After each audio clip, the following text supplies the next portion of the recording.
За миний хэлбэл аудитыг үйлдвэрлэх юм сэдв байгаа.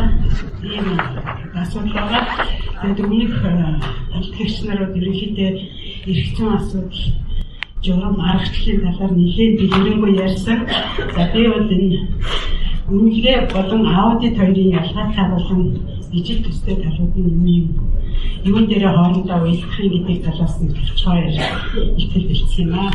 Байгаль орчны үнэлгээ болон аудитыг ярих юм надаа энэ хоёр асуудлынхаа гол зорилгыг бас хэлээд өгье.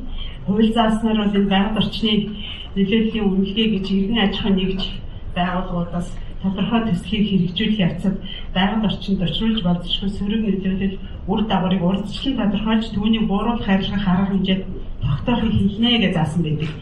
Энэ маань юу гэсэн үг юм бэ гэхлээр бид нэр байгаль орчны нөлөөллийн үнэлгээ хийхэд үйл ажиллагаа явуулахаас өмнө, үйл ажиллагаа эхлэхийн өмнө тухайн газарт үнэлгээ хийж тухайн газрынхаа одоо нөхцөл байдал нөлөөллийг нь тодорхой одоо таамаглуудыг дэвшүүлээд шинжлэх ухааны үндэстэй таамаглуудыг дэвшүүлээд тэрэн дээр үнэлгээ хийгээд ингээд үүсэх болзошгүй нөлөөллүүдийг бид нэр одоо зөвлөж өгдөг.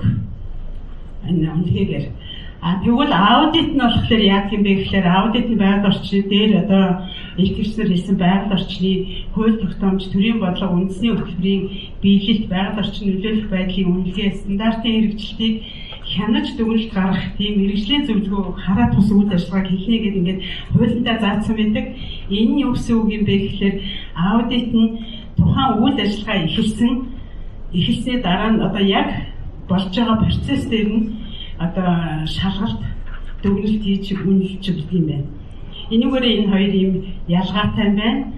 За тэгээд энэ хоёроос ямар бүтээгдэхүүн гардаг юм бэ гэхлээр бүтээгдэхүүн нь бол одоо үнэлгээний хүрээнд бол үйл ажиллагааны хамрах хүрээг тодорхойлдог. За үнэлгээний хүрээнд үйл ажиллагааны хамрах хүрээг тодорхойлохдоо ганцхан газар нутгийн хэмжээнд эрх зүйн орчинд нь бид нэр тодорхойлж өгдөг. Эрх зүйн орчинд нь бид нар хамрах хүрээгээ тодорхойлохдоо тухайн төсөл үйл ажиллагаа нь ямар хууль тогтоомжийн хүрээнд, ямар дүрм журмын хүрээнд, ямар стандартын шаардлагуудыг хангаж ажиллах ёстой юм бэ гэдгийг бид нэр зааж өгдөг.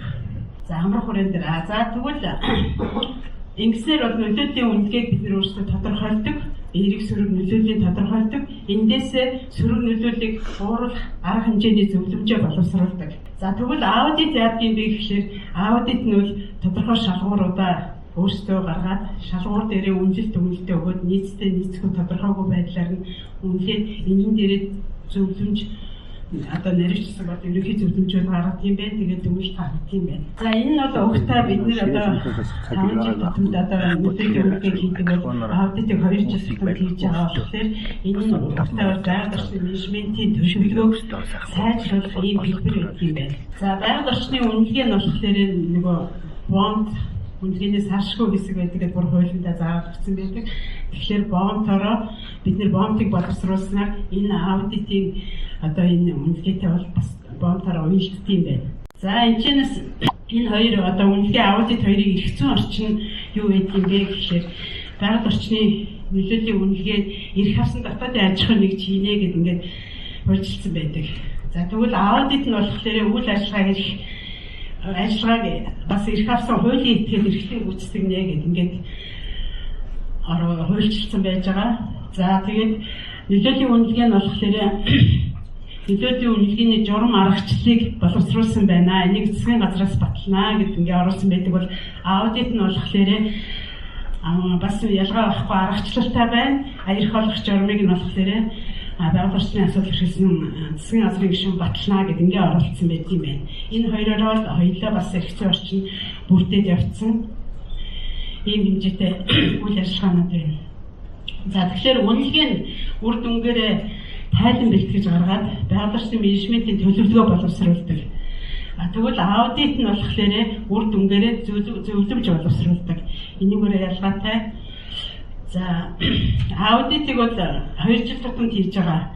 Тэгвэл үнэлгээг 5 жил тутамд гэдэг. Одоо хуулийн дээр бол 5 жил гэсэн юм бол байхгүй. Гэхдээ үнэлгээний нэг хэсэг нь бол байгаль орчны менежментийн төлөвлөгөө гэдэг ингээд заавал өгсөн байгаа болохоор байгаль орчны менежментийн төлөвлөгөө 5 жил тутам тийм гэхээр үнэлгээ маань 5 жил тутам тийм.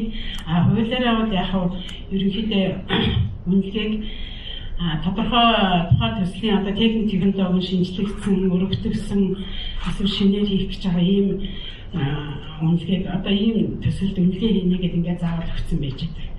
За эрх зүйн орчин ерөнхийдөө ийм байж байгаа. Тэгээд аудит нь болохоор тодорхой шалгууруудаар хийгдэн гэдэг дээр хэлсэн. Мөн хуулийн дээрээ болохоор зорилго дээрээ болохоор үнэлгээ нь бас тодорхой шалгуурын нэг хэсэг байна гэдэг ийм одоо зүйлийг оруулсан учраас бид нэр үнэлгээг маш өндөр түвшинд хийх шаардлагатай болдог. Үнэлгээ бол ерөнхийдөө маш өндөр түвшинд байх шаардлагатай. Гэтэл өнөөдөр үнэлгээ бас тэр өндөр түвшингийнхаа шаардлагыг хангахгүй байгаа. Чанарын янз бүрийн тийм ялгаатай байдал бий байгаа учраас энэ нь бол биднэрт үнэлгээнийхний хувьд бас тулгымцсан асуудал байдаг. Тэгэхээр тулгымцсан асуудал юунаас үүсээд байна гэдгээс энэ дээр тодорхой гаргаж ирэхийг зорьсон байгаа. За байгаль орчны нөлөөтэй үнэлгээний хууль эрх зүйн орчин хэдийгээр бүрдсэн боловч стандарт байхгүй учраас одоогийн байдлаар нөлөөлийн үнэлгээний чанар бол янз бүрийн түвшинд байна гэдэг ингээд байж байна. За тэгэхээр ямар янз бүрийн түвшинд байгаа гэхээр хамгийн нэгдүгээрт мэргэжлийн байгууллагуудын чадвар харилцаа адилгүй байна гэдэг. Өнөөдөр үнэлгээний 200 гаруй компани байгаа гэдгээр хэлсэн.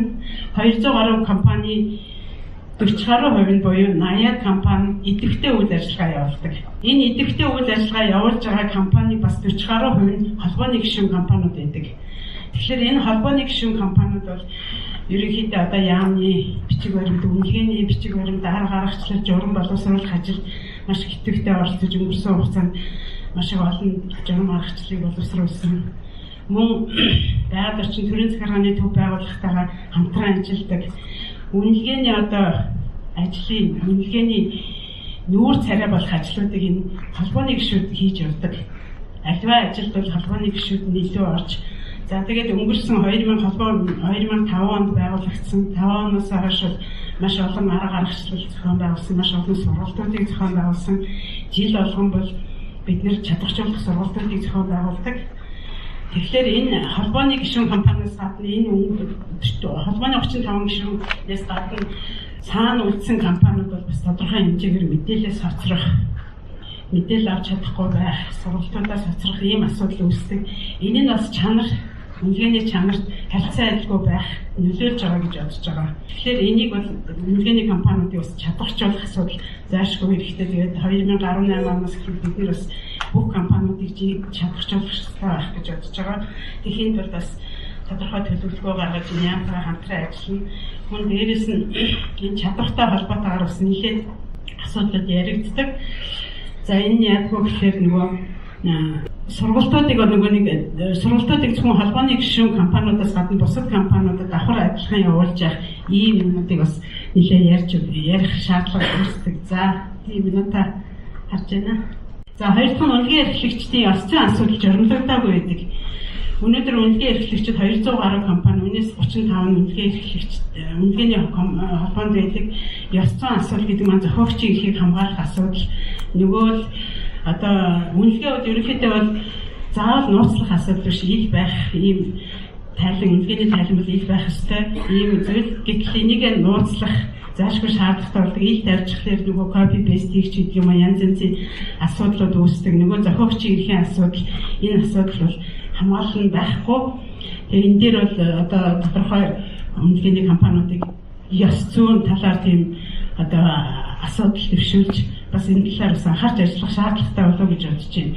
Үнэлгээний холбоо, мэргэжлийн холбоо хэдий боловч яг ёс зүйн асуудал дээр бол нийт компаниудад хүрч ажиллаж чаддаг. Зөвхөн үнэлгээнийхээ холбооныхоо гишүүн компаниудад л ёс зүйн асуудал, ёс зүйн хороогоор дамжуулаад асуудлуудыг тавьдаг. Бусад холбооны биш бусад компаниудад бол ёс зүйн асуудлыг бол тавих ийм одоо болцоо байхгүй. Төрийн захиргааны төв байгууллага өөрөө одоо эрх олгох асуудал, энэ аттестачлах асуудал, янз янзын асуудлыг хариуцдаг болохоор энэ асуудал төрийн захиргааны төв байгууллагын хүрээнд яригдах асуудал байж байдаг. Ёс зүйтэй холбоотойгоор өнөөдөр тэр олон компаниуд 200 компаниуд одоо үйл ажиллагаа явуулахаар эрх авсан гэж байгаа. Энэ нь одоо сүүлийн үед бол эрхтэй компаниудыг зарах асуудал, нөхөн сэргээлтийн компаниудыг эрх авсан компани, үнэлгээний эрх авсан компаниудыг зарах асуудал маш их яригддаг болоод ингээд үн ханшийн утсаар хэлээд асуухад ингээд зарна гэдэг ингээд ярьж байна. Энэ дээр бас цаашдаа бид нэр аль аль талаас анхаарч ажиллах шаардлагатай болов гэж бодож байна. За шинжээчийн зүгээс үнэлгээний тайлбар хандлага мэрэгжлийн түвшинд байж чадахгүй тохиолдлууд байна гэдэг. Энийг би яагаад энэ дээр хэлж байна гэхээр манай холбоонд бол нэлээх санал гомдлууд ирдэг. Үнэлгээний тайлантай холбоотой, ерөнхий үнэлгээтэй холбоотой, ерөнхий үнэлгээний цаг хугацаанд гардаг юм ч гэдэг юм уу, байгаа юм уншаагүй юм ч гэдэг юм уу, янз янзын асуудлаар санал гомдлууд гардаг. Тэгэхээр бид нар аль аль талдаа энэ сэсвийн төслийн хүрээнд зохион байгуулалтын сургалтуудаар шинжээч нар үнэлгээч бүгд чадахтай байх хэрэгтэй байх гэж бодож байна. За би энэ дээр бол ерөнхийдөө аудитын талаар ерөөсөө ярихгүй байгаа. Надад одоо үнэлгээний тулгуур асуудлын талаар яриараа гэсэн учраас би энэ талаар илүү ярьж байна. За ингээд төсөл хэрэгжүүлэгч маань байгаль орчны үнэлгээний ажил бол бас их одоо шаардлага, хуулийн шаардлага гэж үзээд одоо их нууцлдаг юм аа. Өөрсдийнхөө байгаа дотоод нөөц бололцоогоо биднэрт одоо бүрэн гаргаж ирдгүү. Тэндээс үүдэлтэйгээр бид нэр одоо төлөвлөгөө, менежментийн төлөвлөгөө боловсруулах, байгаль орчны нөгөө эсрэг нөлөөллийг бууруулах арга хэмжээг одоо төлөвлөх арга хэмжээ нь одоо ямар хугацаанд яаж хэрэгжих үү гэдэг менежментийн төлөвлөгөөрн дээрээ тусах, ямар арга замаар хэрэгжүүлэх үү гэдэг ингээд тусах гэхээр зарим нөөц бололцоог нь мэдэхгүй учраас бид нар нийтлэг юмнуудаа тавьдаг. Тэгэхдээ үнэлгээ нь бол угаасаа нөгөө ирээдүйд үүсэх нөхцөлөөр хийгддэг учраас бол яалтчгүй таамаглаж бид нар болцсошгүй үүсэх нөлөөлөл гэдэг дээр ерөнхийдөө тавьж өгдөг. Наривчлах бас зарим нэг асуудлыг наривчлах шаардлага байх ба зарим дээр нь зайлшгүй одоо байдаг. Одоо тэр агарын бохирдлыг бууруулах шүүлтүүр тавьж гэдэг юм уу, услах чиглэх асуудал бол үнэлгээний бүх тайлангуудад нийтлэгд байдаг асуудал. Зөвхөн тухайн төслүүд дээрээ тухайн юм дээрээ бас өөрсдөнд нь тохирсон арга замуудыг бас зааж өгөх гэхлээр төсөл хэрэгжүүлэгч нар маань материалаа нууцлаад хэлж өгөөд ингээд явдаг. Тэгтэл аудитын биднээс үнэлгээний буруу харах хэмжээ нь ерөнхийсэн байдалтай байна гэдэг ингээд шаардлага тавиад байдаг. Тэгэхээр бид нэр наривчлах гэхлээр ийм асуудал үүсээд идэг. Тэгэхээр энэ дээр бол аль аль талдаа хооштой анхаарч ажиллах заашгүй шаардлагатай юм байна. За тэгээд дээр хэлсэнчлэн угаасаа энэ үнэлгээ гэдэг маань ерөнхийдөө тухайн төслийг хэрэгжүүлэхэд үүсэх боловсролгүй нөлөөлөл нь одоо ямар нөлөөллийг хамгийн бага, тэгээ хамгийн үлийн зөвшөөрөх хэмжээнд хүртэл бууруулах арга зам, тэдгээрээ хувилбаруудыг тодорхойлох менежментийн тийм арга хэрэгсэл байдаг. Аудит нь болохоор эсрэгээрээ үйл ажиллагаа нь явагдаад эхэлсэн ийм процесс үйл ажиллагаанд одоо аудит хийж дүгнэлт зөвлөмж гаргах.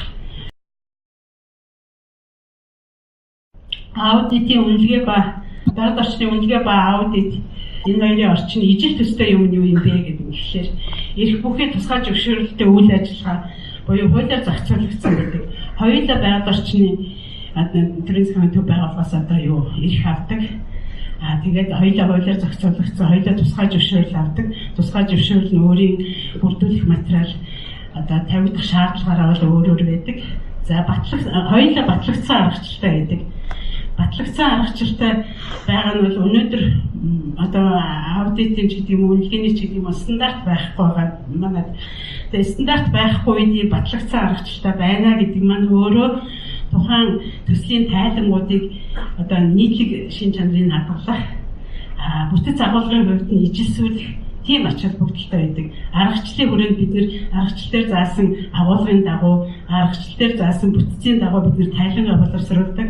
Тэр нь буцаад яамны шинжээч нар яамныхаа маань одоо бус хүмүүсийг хянаж шалгах одоо ижил төстэй хамаагүй юм биччихгүй тийм байдлыг хангахын үднэс ийм бүтэц агуулгын хувьд л ижил айлгадаг. За үнэлгээний аргачлал, үнэлгээний аргачлалыг бол бид нэр 2006 онд анх гарын авлага гэдэг үнэлгээний шинжээчнэр мэргэжилтүүдэд гарын авлага гаргасан. Тэрнээс хойш 2010 онд бол бүр сайдын туршаалтаа ингээд аргачлсан заавар гаргасан. 2013 онд нөгөө хууль шинжилгэцтэй холбогдуулаад мөн журам аргачлал бүгд өөрчлөгдсөн байж байгаа үнэлгээнд дээр аргачлалтай холбоотой. Аудит дээр мөн ялгаа байхгүй. Түрүүн Адиас сургууль хэлсэн 2000 оноос хойш ингээд сургалтанд орсон. 2006 онд энэ аудитын тухай ойлголт гэдэг энэ номыг Тэсрэнгаа Аз сургуулийн гаргасан байлээ. 2009 онд бас аудитын гарын авралыг ингээ гаргасан. 13 онд мөн шинжилгээд хуулийн дагуу 12 онд байгаль хамгаалах хуулийн дээр аудит талаар орсон учраас ингээд аргачлалаа бас шинжилсэн байна. Тэгэхээр хоёулаа батлагдсан аргачлалын дагуу явагддаг. Нэгсэндээ эргэцэн орчин бүгд бүрдсэн байна гэсэн. За энэ хоёр маань хоёулаа стандарт байхгүй.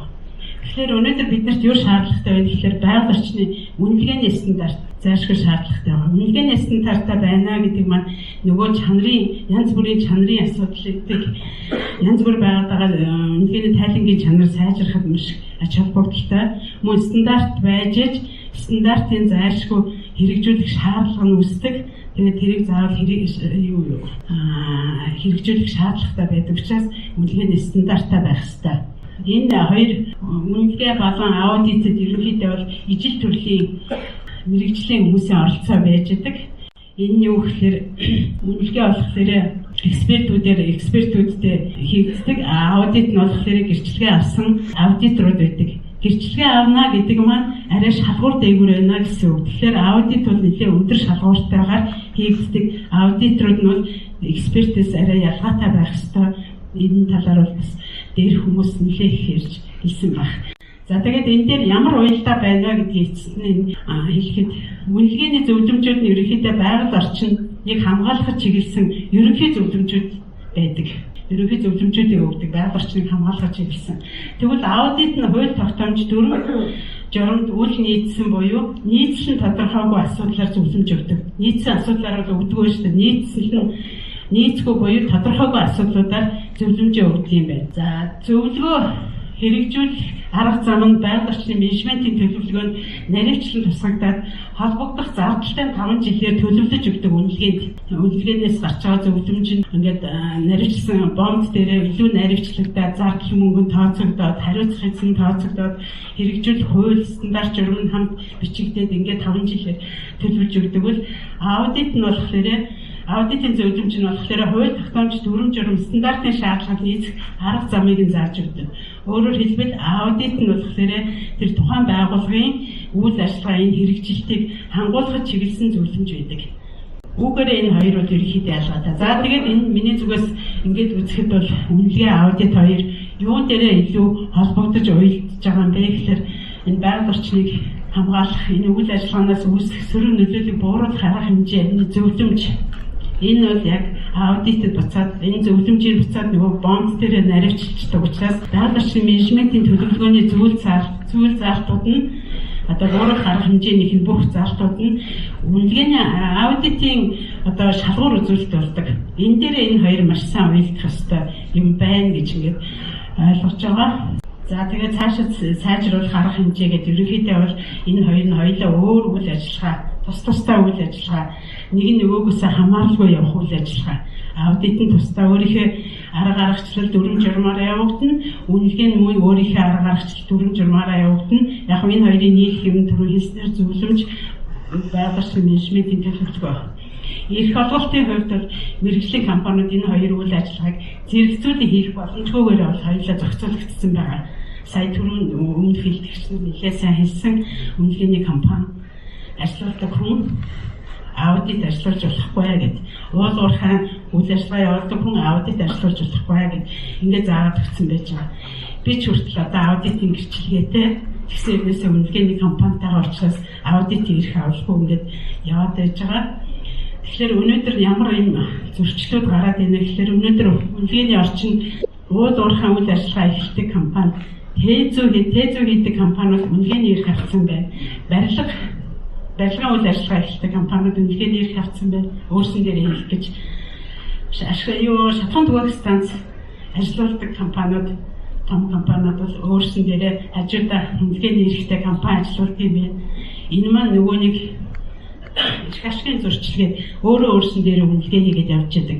Энэ асуудлууд гадуур ерөнхийдөө их болсон. Тэгээд энэ талаар ч гэсэн хүмүүс ярьж хэлж байна. Сайжруулах хэрэгцээ жаадлага. За хууль эрх зүйн талаасаа, үйл ажиллагааны талаасаа гэдэг ингээд түрүүн би хууль эрх зүйн талаас нь ярьчлаа. Одоо энэ үйл ажиллагааны талаасаа болохоор ерөнхийдөө бол үйл ажиллагааны талаасаа гэвэл энэ үнэлгээч тэр аудитч тэр хоёулаа эцсийн дүндээ тухайн төс хэрэгжүүлэгчийг аливаа зөрчил эрсдлээс хамгаалах ийм л ажлууд, ийм л үйл ажиллагаанууд. Байгаль орчныг хамгаална, эцсийн дүндээ тухайн төс хэрэгжүүлэгч нарыг одоо олборлагч нар, одоо энэ боловсруулагч нарыг эрсдлээс хамгаалах ийм үйл ажиллагаа юм байна. За анхаарал тавьсан баярлалаа.